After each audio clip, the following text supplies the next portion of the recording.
the smell of that stuff, you know. It's alive. It's not dead. I just enjoy watching Mother Nature working. Yeah. I mean, it's intriguing. I mean, if you've never been around doing composting, and then you see it change on a daily basis as you turn it, it's impressive. Most people say, well, that can't be that to this. It is. We've been farming roughly around 1,500 acres. Okay. Last year was probably the most diverse that we've ever been, and we had rye, we had peas, we had sunflowers, edible beans, soybeans, alfalfa, and wheat. So from a few years ago, we were just basically doing soybeans and wheat. And so we have gone to more of a diverse farming operation, which I think is helpful in management or to try to get your biology going. So this is our feedlot facility, which we call Hollywood Feeders, here in Toronto, South Dakota. And we're a permitted facility for 3,499 head of beef cattle. So in a standard monoslope type barn, the livestock are bedded with straw, and then that combines with their manure, and you have a bed pack situation. Olson Custom Farms, we farm about 12,000 acres in Minnesota and South Dakota.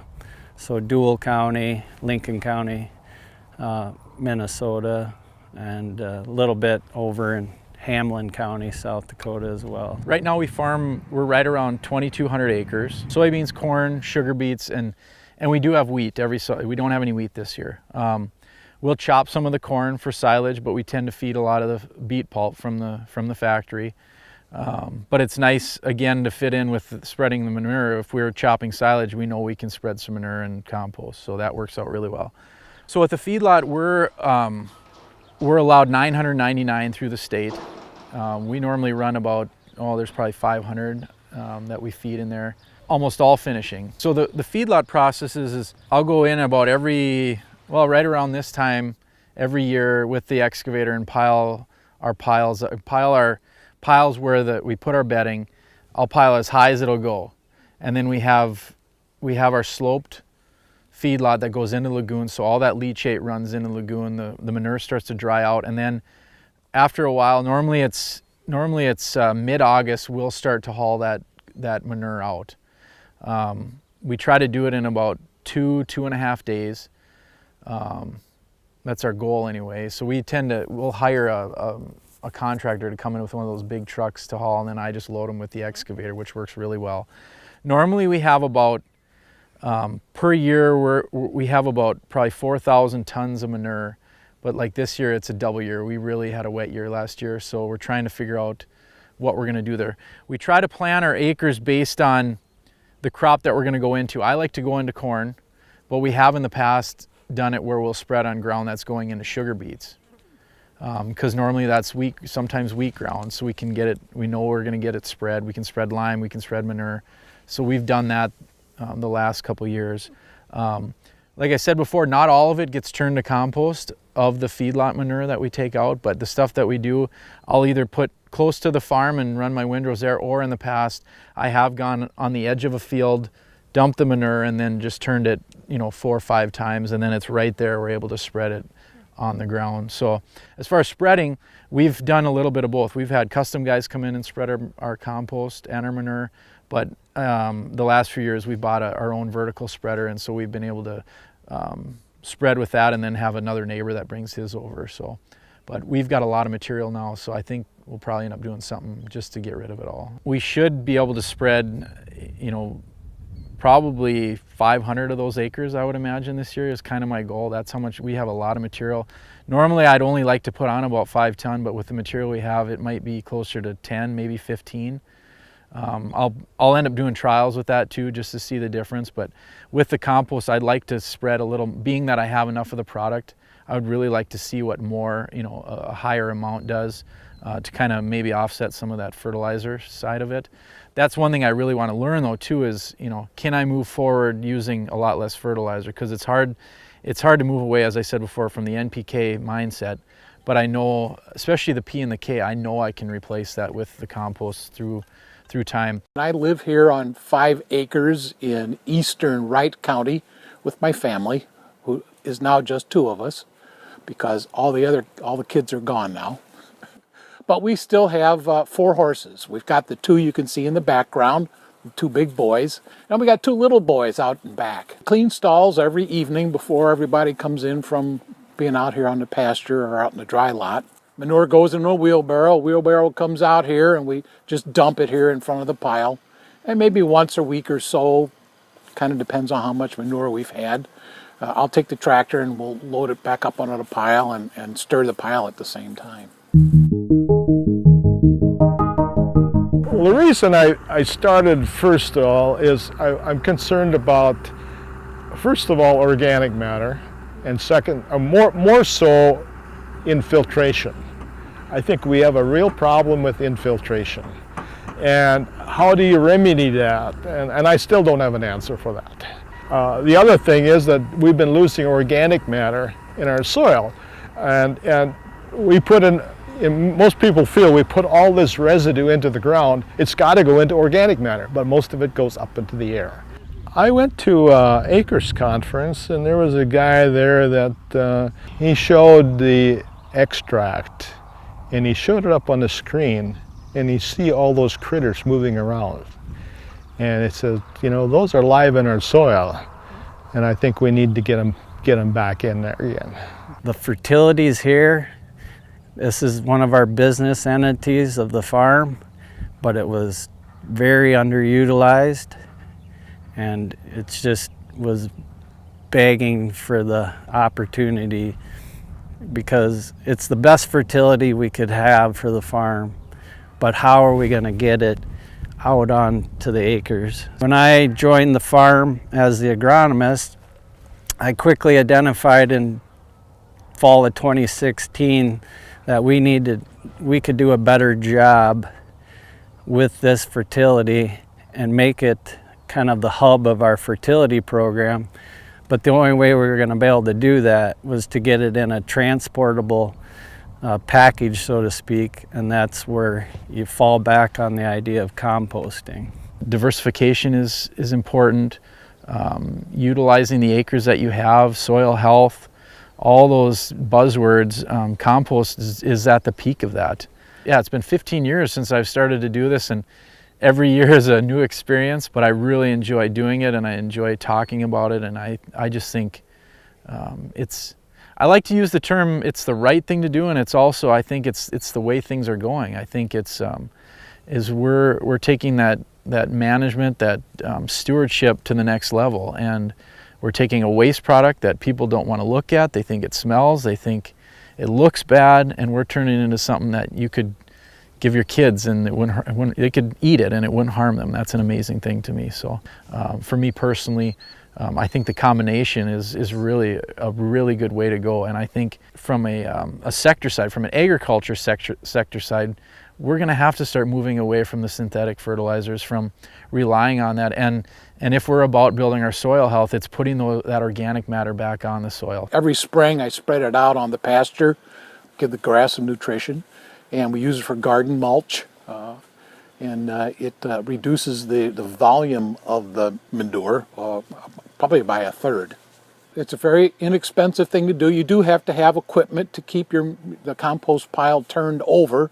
I would hate to have to do this with a shovel, that's for sure. It would be a better operation here if I had started this on a concrete slab, because one of the problems is well, we've been here for 25 years, and the ground around the manure pile is starting to go down just because it gets caught up in the bucket of the tractor once in a while when we turn the pile over. The manure pile itself, as it composted, stays at a fairly high temperature, but it'll only do that if you keep it turned over and keep it aerated and give the bacteria some oxygen to live on. Good farming, you need a mix of the fungal and bacteria. And that's why I've done some more of the static, that I will introduce the static in with the regular compost, because most of our compost, I can show you those numbers, but most of the compost that we build in the row like this, gets too hot and the fungal material doesn't survive. And I'm hoping that we can, once that these piles are probably getting cool enough now, that we can do the fungal material, add that to the compost. This is some finished compost. And here, so this is what this came from. And most people have a hard time visualizing, well, this is soil. I mean, but it's compost that's gone through the process of with all the microbes and everything else, and digesting it, and this is the final result of that, and which is very impressive stuff. I use straw. I've used pea straw. I've used soybean straw. I've used corn straw, and we also try to get wood chips if we possibly can. This is the first time we've been using a larger amount of hay, because we had some of our alfalfa that was left over from last year. We're using that, and we have, in the mix that we're doing right now, it'll be 30 bales of straw on a row with 15 bales of alfalfa. This is last year's alfalfa. So this is a really good nitrogen source to add then with your, because what kind of straw is this then? It's rye straw. Okay. From the seat of the pants. Yeah. It's basically what you've got available. Yes. We normally green chop our row ditches as another forage area. So that would be another nitrogen source. That's right. The second time through, you put water on probably a few times before you put the manure on top of it. It'll get a nice even windrow. And so do you think you'd be able to compost here without water? No, I think water is important, because this stuff is so dry when you start with. So we will probably dump like 3 semi-loads of manure into this here, Okay. which would be 150,000 pounds. And is that manure coming out, is that a bedded pack? Bed pack, Yep. bed pack, yep. Okay. And that'll have some hay and straw also in there too, but Yep. it should make a pretty hot mixture, I would think. I usually don't have any problem with temperature. You said that pile over there was even up to 120 already. Well, when that got turned with that moisture in there now, that'll probably by tonight or tomorrow morning, it'll be up to 140, 150 degrees.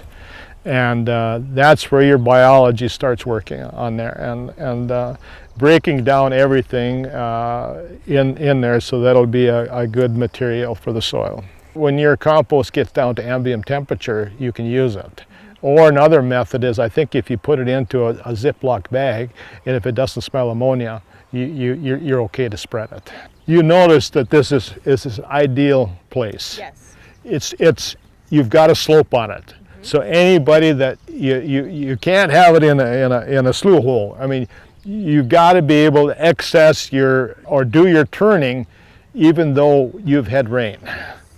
So this here has got a nice gentle slope, and it heads off over to the side. We've got the analysis of both the regular windrow composting and also the static compost from the same material coming back. So if we have 12,000 acres, we hope to apply compost to 4,000 every year.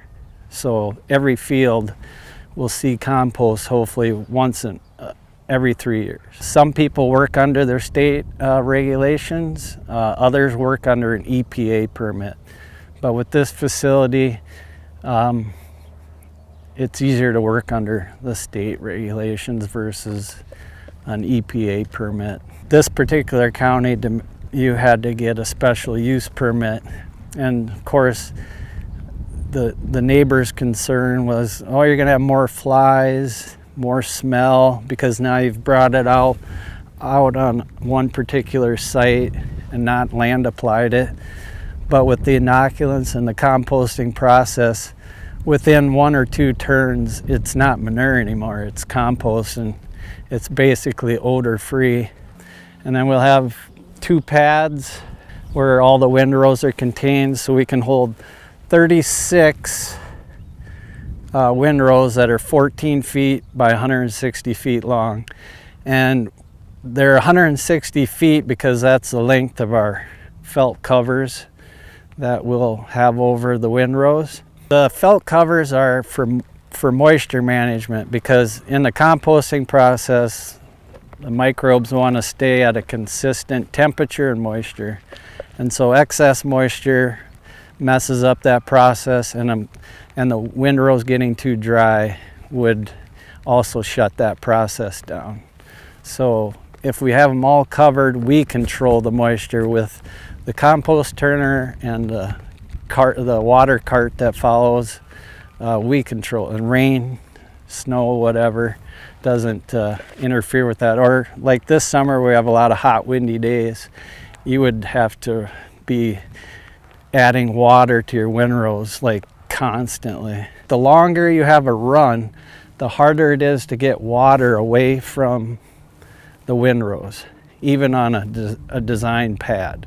So we shorten them up to 160s, so there'll be a diversion channel kind of right in this area where the first run's water collects and gets diverted to the containment pond. So within this site, all the water from a rain event, excess water goes to the containment pond down there.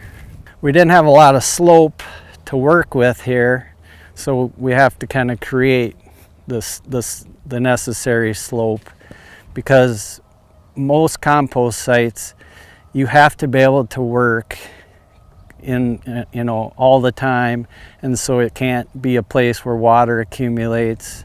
It has to drain away, because excess moisture doesn't lend itself well to composting. And that's why we discovered too that most large-scale composting sites tend to be in more arid areas. But over here, where you have more moisture, you have to create that condition where you can work with your compost on an almost daily basis, because the windrows will demand that. This will be our loadout spot that we're standing on here to bring in trucks, and we'll haul it to the field. We're thinking with a live bottom truck, and then we'll meet the compost or litter spreader out in the field, and that'll have a conveyor, so we can just back up with a live bottom, so we don't need another payloader. We don't want a double handle in the field that we're spreading. We want that to be efficient. The equipment to compost, really in the scope of what farm equipment costs, isn't the obstacle, because there's a scale of composting equipment for every size operator. It comes down to the site and how extensive a site do you need. We probably wouldn't be able to permit this facility had we not taken on this type of manure management system. They would have had to redesign something within the barns or how the manure is handled, because under the new South Dakota permitting, we can't store manure for very long outside the barn, if at all, depending on what your situation is. Out here with the feedlot, when my father-in-law built the feedlot, it was kind of nice because he had to come under the guidelines of the feedlot runoff. And so in dealing with the manure, we had a best management practice plan.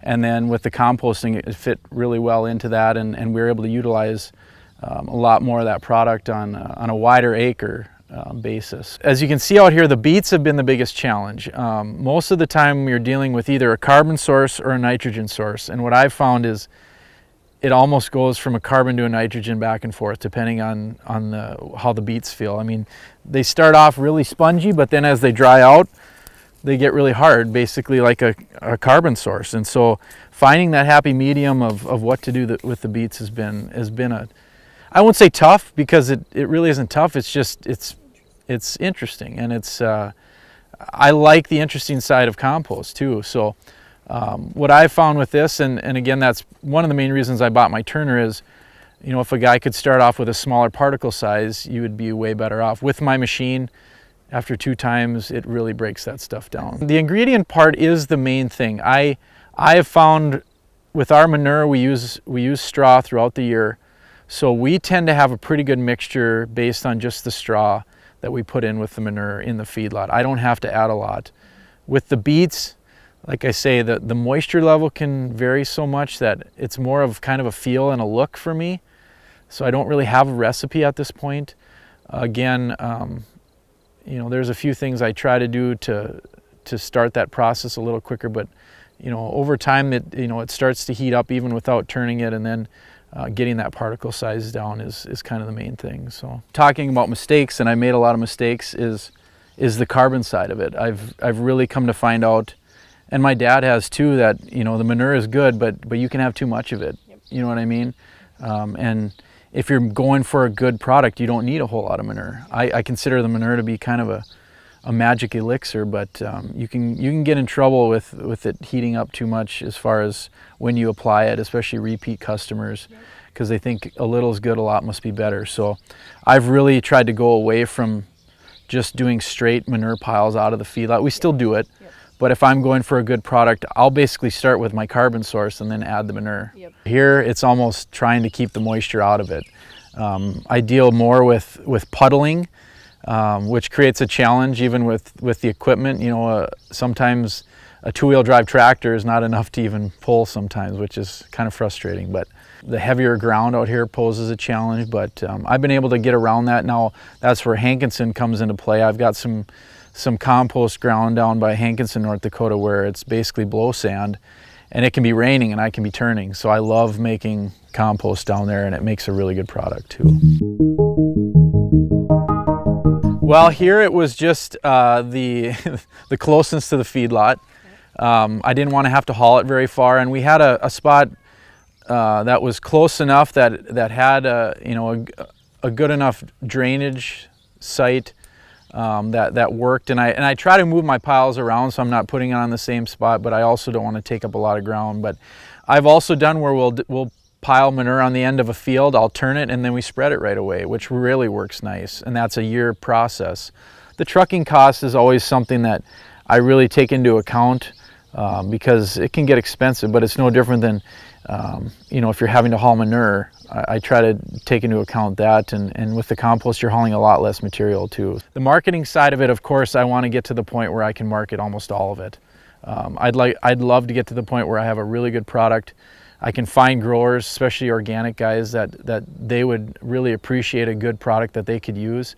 And maybe even some of the conventional guys to see that, you know, the big thing is soil health right now. I don't know of a better way to build your soil than put compost, other than maybe cover crops.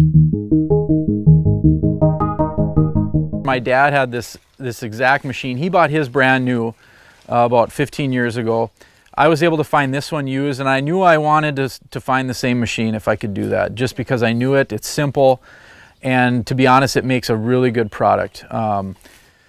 It's not aggressive, but once the material starts to break down, it really does a good job of incorporating the material and also incorporating the oxygen. And the biggest thing that I found, and in most cases you would think that you would want the machine to turn really fast. When I start off, I do run it fast, but as time goes on, those microorganisms do more of the work than the machine does.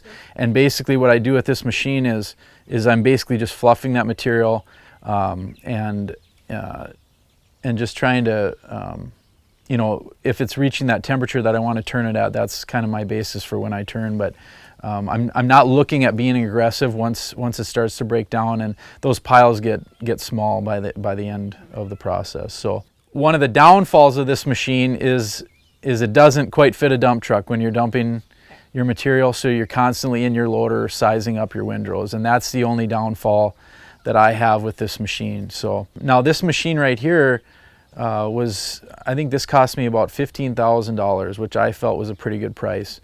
And they're not easy to find, but if a guy can find one, and there's beginning to be more, and with the internet you can find them more and more. This machine new with the water is probably $50,000, I think. So yeah, this machine has been a big boon to our operation. As you can see, I've got all the flails off, but I did put a couple on here just to show. You can see how big these knives are compared to the other machine. Now, the reason I bought this machine is I was getting a lot more material, and I wanted to get through it quicker than I was getting through with that other machine, and I wanted to start with a smaller particle size was the biggest thing. It just really, and this thing is really aggressive. It doesn't make as good a finished product, and I would recommend, that's why it's nice. I really don't want to have two machines, but it's worked out really well that I can start off my piles and get going on them fast and handle a lot of material. I can do almost 2,500 tons an hour with this thing. And then when the piles start to get smaller, I come through and use that other machine. Of course, it's more expensive and they're harder to find, and I didn't like the self-contained engine, but it was kind of just what worked at the time. So every one of those then will have a knife. It's got 80 knives on it. Yep. It makes, going through manure pile, heavy manure can cause a lot of issues with that other machine if you have too big of a pile. This thing, it will go through anything. It's unbelievable. What's nice about the vertical beater is I've used compost spreaders in the past and I love them, but we still spread manure, and you can't spread. And I'm not an all or nothing guy. I mean, sometimes you just run into problems where you don't have the time, and manure is still a great product in my mind. So we're able to kind of kill two birds with one stone. We spread lime with it too. Spent lime from the beet factory. So for us, this was a no-brainer. We probably need a couple more, but this works really well. And the nice thing, and what I've looked at doing, is I can take these beaters off and build windrows also. As a barrier to entry, our feedlot corresponds with the composting equipment just perfectly. The only excess piece of equipment I've had to buy is a turner. I mean, everything else I can use in the feedlot. The manure spreader, this has worked out really well for adding my carbon source to my piles. And then, of course, the spreader, and then trucks and loaders. You have those already. So that to me was awesome when people ask about getting into composting. If you have cattle already and are feeding, or even just a rancher, you have the majority of the equipment already, which is just huge, because it's pretty easy to go and spend a lot of money on equipment if that's if you're looking to get started without that already. This is basically straight manure with, we mix corn stalks and wheat straw. Yeah, and this stuff was screened with a 1/4 inch screen. This is about, 2-year-old material. So this would be something I would sell to a gardener. The stuff that I would apply would have bigger chunks. I mean, this stuff, as you can see, there's chunks here, but it breaks apart. It's friable. So, but nothing like it. When I start to turn my product, I do have the end user in mind of what I don't want to sell to a local gardener or a local landscaper a product that doesn't look good. And so I've come to the conclusion that that's my machine to make a good finished product, and I also want to try to screen it if possible. So I do have access to a screener, and that makes a huge difference. And there's a difference to compost. Most people think compost is just one big thing, but some of that finished compost I'll turn 15 times if I have to do it. The stuff that I put on my fields, I'll do a minimum of 4. Normally it ends up being about 6, 7 times. It's more of an art than a science, is at the end of the day. You have different conditions. It might rain, and then you've got to decide, you might have a smell that doesn't quite smell right. I got to go add some carbon to it. So it does take some time, especially if you're trying to make that high quality product. Figure out what you're trying to do. We made the mistake of buying one for a skid steer right away, and it was a complete waste of time. It made a good product. So someone on a small scale, I would say that's a great way to start. We were dealing with my dad's business in probably 3,000 to 4,000 tons a year. And I would say even a loader is too small, and it's too slow to do a good job. I would recommend right away someone getting a machine, whether it's buying it yourself or with a neighbor.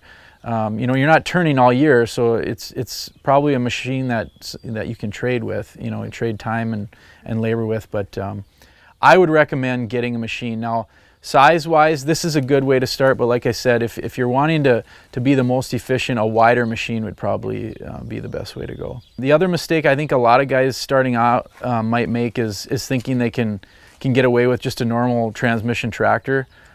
You basically have to have a creeper, an IVT, or a hydro to do a good job, because when you're starting off with a big windrow, no matter whether it's this machine or the other machine I'll show you, you're wanting to go probably less than half a mile an hour and even slower, because you're moving a lot of material. And once you start breaking that material down, it does get easier, but you'd be riding the clutch a lot on a tractor. So if I were to start, and budget was the biggest thing, a horizontal beater manure spreader would be able to do a pretty good job, especially on a small scale, because it starts that process, it starts to heat it up.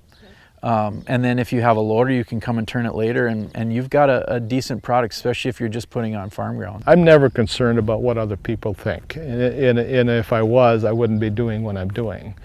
You don't always win. You probably lose more than you win, but I'm always up for a challenge, and this is probably a real challenge. The thing is, you've got to be committed. And if you're not committed, don't even start, because it can be trying. You know, a lot of people say, well, compost isn't worth it or whatever, but I still think it's got a lot of benefits, you know, to composting. So you just don't think that this can have, but this is Mother Nature working at its finest.